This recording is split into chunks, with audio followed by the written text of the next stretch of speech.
Hello and welcome friends. ये हमारा song series का पार्ट 2 है और इसमें हम लोग स्टडी करेंगे नॉर्मल स्ट्रेस के बारे में। ओके, सो नॉर्मल स्ट्रेस को स्टडी करने से पहले हम लोग कुछ असम्पशंस के बारे में देखेंगे जो एंटायर सॉन्ग में यूज होनी है। ठीक, सो असम्पशंस क्या है फ्रेंड्स? पहली असम्पशन है होमोजीनियस। होमोजीनियस का मतलब क्या है? ये सभी मटेरियल के रेफरेंस में है, तो हमारा मटेरियल क्या होना चाहिए? होमोजीनियस होना चाहिए, राइट। होमोजीनियस का मतलब क्या है? एट any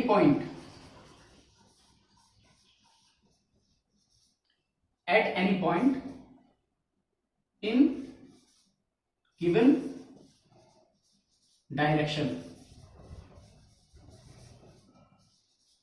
यानी कि एक गिवन डायरेक्शन में किसी भी पॉइंट पर प्रॉपर्टीज सेम होनी चाहिए। ओके, कौन सी properties? Elastic properties. Elastic properties same, right. So इसका कहने का मतलब ये है, सपोज कीजिए एक गिवन डायरेक्शन दे दी अगर मेरे को, ये मटेरियल है मेरा और एक गिवन डायरेक्शन मिल गई है, तो इस डायरेक्शन में इस पॉइंट पे भी सेम प्रॉपर्टीज होनी चाहिए, इस पॉइंट पे भी सेम होनी चाहिए, इस पॉइंट पे भी सेम होनी चाहिए। मान लीजिए अगर मैं 5 न्यूटन का लोड दे रहा हूं और 5 न्यूटन के लोड पे मेरी बॉडी ब्रेक हो जा रही है, तो क्या होना चाहिए? पॉइंट, ये जो ए पॉइंट है, यहां पर 5 न्यूटन पे मेरी बॉडी ब्रेक हो जानी चाहिए, पॉइंट बी पे भी 5 न्यूटन पे ब्रेक हो जानी चाहिए और सी पे भी 5 न्यूटन में ब्रेक हो जानी चाहिए। यानी कि एक डायरेक्शन में एक एक पॉइंट पर सेम इलास्टिक प्रॉपर्टीज होनी चाहिए, राइट। सेकंड प्रॉपर्टी है friends isotropic properties. Homogeneous properties में क्या था? इन गिवन डायरेक्शन, और आइसोट्रोपिक प्रॉपर्टीज में क्या है? At given point. अगर एक पॉइंट यहां पर मेरे को मिला और मुझसे बोल दिया जाए कि इस पॉइंट से किसी भी डायरेक्शन में, यानी कि चाहे मैं इधर जाऊं, चाहे मैं इधर जाऊं, चाहे मैं इधर जाऊं, यानी कि एक्स, वाई या जेड, इन तीनों डायरेक्शंस में या और भी डायरेक्शंस होती हैं, अगर मेरी प्रॉपर्टीज सेम हैं तो वो मेरा मटेरियल होगा आइसोट्रोपिक मटेरियल। फ्रेंड्स, क्लियर है बात? यहां पे इन given direction at a point और इस पे at a given point in any direction. Clear?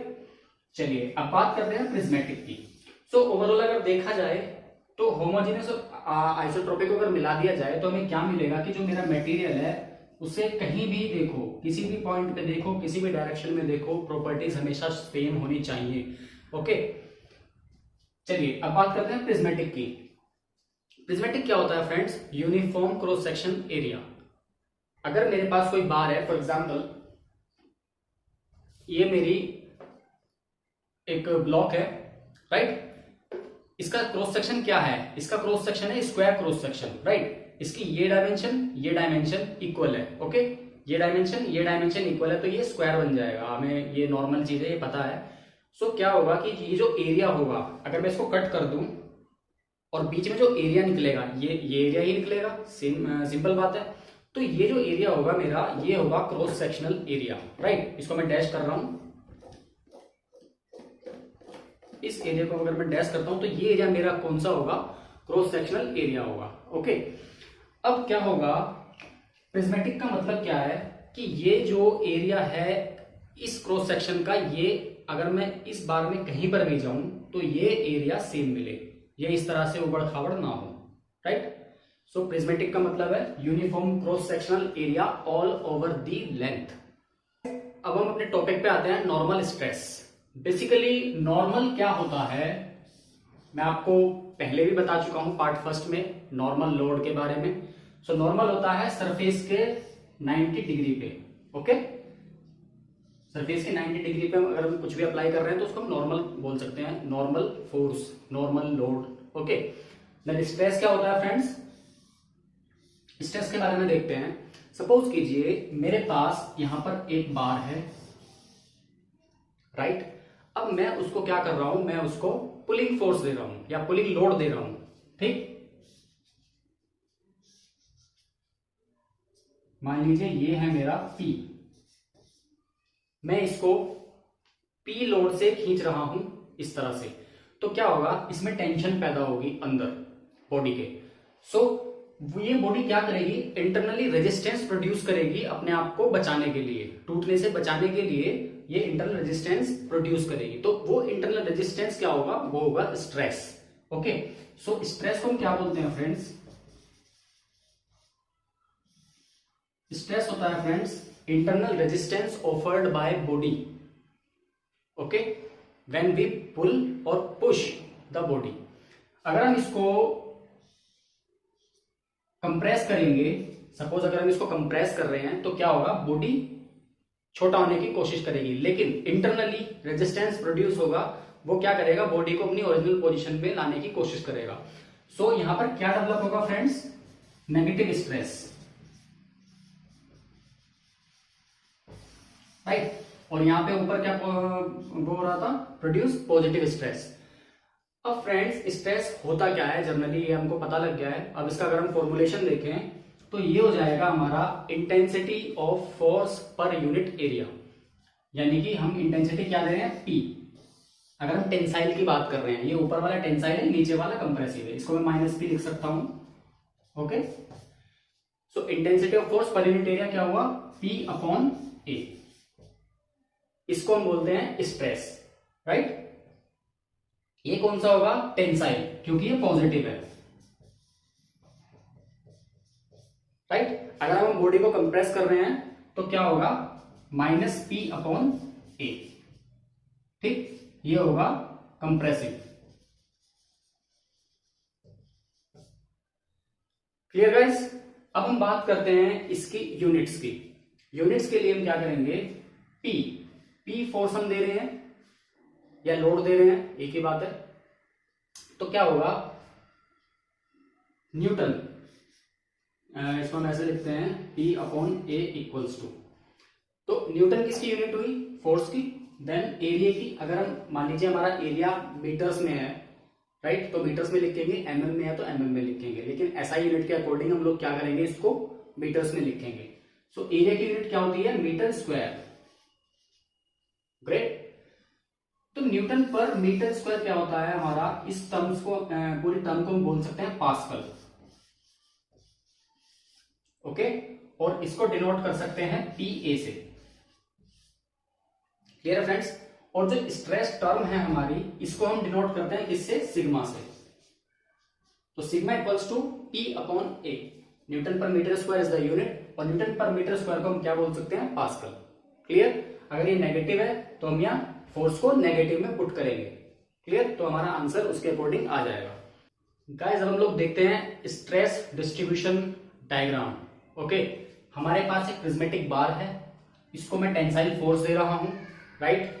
अब मैं क्या करूं, अगर मैं इसको बीच में से काट दूं तो क्या होगा, मेरे को स्ट्रेस डिस्ट्रीब्यूशन कैसा मिलेगा। स्ट्रेस डिस्ट्रीब्यूशन का मतलब है कि जो हमारी स्ट्रेस लाइंस हैं वो किस तरह से शो होंगी, यानी कि हमारे क्रॉस सेक्शन पे कितनी इंटेंसिटी का स्ट्रेस लग रहा है वो हम लोग यहाँ पे देख सकते हैं, राइट। तो अगर मैं इसको बनाऊं और ये टेंसाइल मेरी फोर्स लगी हुई है इधर, मैं इसको काट के यहाँ पर ले आऊं तो मैं यहाँ देखूंगा कि जो मेरा स्ट्रेस लग रहा है वो हर एक पॉइंट पे सेम इंटेंसिटी का स्ट्रेस लग रहा है, राइट। अगर मैं अजम्पशंस के अकॉर्डिंग अपना मटेरियल लेता हूं तो फॉर एग्जांपल ये देखिए,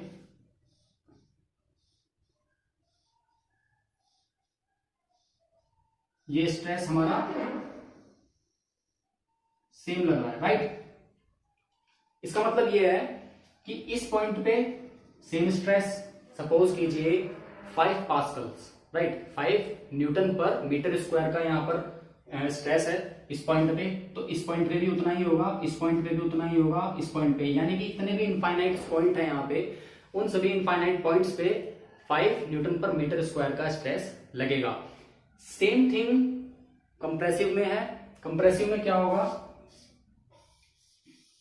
ये जस्ट रिवर्स हो जाएगा, राइट, और ये लोड इस तरह से लगेगा, राइट। तो फ्रेंड्स इस डायग्राम को हम कहते हैं stress distribution diagram. Guys suppose कीजिए ये स्ट्रेस यहां पर इक्वली नहीं लग रहा है, तो हमारा डायग्राम कैसा होगा, हमारा डायग्राम फिर लगभग ऐसा होगा। ये मान लीजिए हमारी बार है, तो ये यहाँ पे ज्यादा, यहाँ पे कम, यहाँ पे कम ज्यादा, कम ज्यादा, इस तरह से यहाँ पे ये non uniform stress distribution diagram होगा।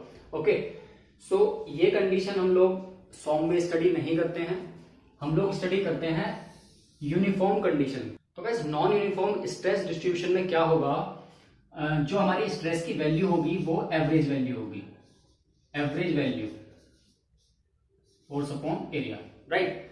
हम हर एक पॉइंट्स पे स्ट्रेस निकालेंगे और उसका एवरेज निकाल देंगे, सिंपल। चलिए नेक्स्ट हम बात करते हैं क्रॉस सेक्शनल एरिया की, जो स्ट्रेस फॉर्मूले में यूज होते हैं। सपोज कीजिए हमारे पास सर्कुलर क्रॉस सेक्शन का एरिया है, राइट। तो क्या होगा, P upon pi by 4 D square. हमें पता है क्रॉस सेक्शनल एरिया का formula pi by 4 D square होता है, राइट। तो ये हमारा स्ट्रेस हो जाएगा, राइट। अगर मान लीजिए हमारा होलो क्रॉस सेक्शन एरिया है, ये है हमारा कैपिटल डी और ये है हमारा स्मॉल डी, राइट। सपोज ये कोई ट्यूब है, उसका इंटरनल डायामीटर है स्मॉल डी और बड़ा डायामीटर है उसका कैपिटल डी, बाहर का डायामीटर। तो उसमें हम किस तरह से लगाएंगे formula, pi by 4 D square minus D square equals to sigma. Clear friends. Suppose कीजिए अगर हमारा स्क्वायर या रेक्टेंगुलर क्रॉस सेक्शन है, राइट, ये ए है और ये बी है, तो उसमें क्या फॉर्मूला लगेगा हमारा, P अपॉन ए इंटू बी। क्लियर। सपोज कीजिए अगर होलो ट्यूब है हमारी कोई रेक्टेंगुलर सेक्शन की, ये ए है, ये बी है, ये सी है और ये डी है डायमेंशन, राइट। तो इसमें हम लोग क्या फॉर्मूला लगाएंगे फ्रेंड्स, P अपॉन ए इंटू बी माइनस सी इंटू डी। Clear guys. तो इस तरह से हमारे डिफरेंट क्रॉस सेक्शंस आ सकते हैं। क्लियर। अब हम लोग देखेंगे कि डिफरेंट यूनिट्स को हम कैसे यूज करते हैं। ओके, सो स्ट्रेस के ऑलरेडी यूनिट्स पढ़ चुके हैं, P अपॉन ए की न्यूटन पर मीटर स्क्वायर या फिर पास्कल, राइट। सो ये हमें किस किस फॉर्म में देखने के लिए मिल सकती है। सबसे पहले हो सकता है हमारा किलो पास्कल या फिर किलो न्यूटन पर मीटर स्क्वायर, राइट। किलो का मतलब यहां पे फ्रेंड्स क्या है, 10 to the power 3। Clear. Next हमें क्या देखने को मिल सकता है, मेगा पास्कल, यानी कि मेगा न्यूटन पर मीटर स्क्वायर। क्लियर। तो मेगा क्या है friends, 10 to the power 6। Clear. और इसको हम डायरेक्टली लिख सकते हैं न्यूटन पर mm स्क्वायर। क्लियर। अगर मीटर को mm में कन्वर्ट करेंगे तो 10 टू द पावर 6 न्यूटन पर मीटर स्क्वायर हमारा यूनिट आएगी। क्लियर है। नेक्स्ट क्या है हमारी friends, giga pascal, giga pascal, right. इसको क्या कह सकते हैं हम, गीगा न्यूटन पर मीटर स्क्वायर। अब गीगा जो है हमारा वो हो जाएगा 10 टू द पावर 9। क्लियर। और इसको हम क्या लिख सकते हैं, किलो न्यूटन पर mm स्क्वायर, राइट। न्यूटन पर mm स्क्वायर यानी कि मेगा पास्कल, ठीक है। न्यूटन पर mm स्क्वायर यानी कि मेगा पास्कल, और किलो न्यूटन जो इसमें से 10 टू द पावर 3 बचा। क्लियर है।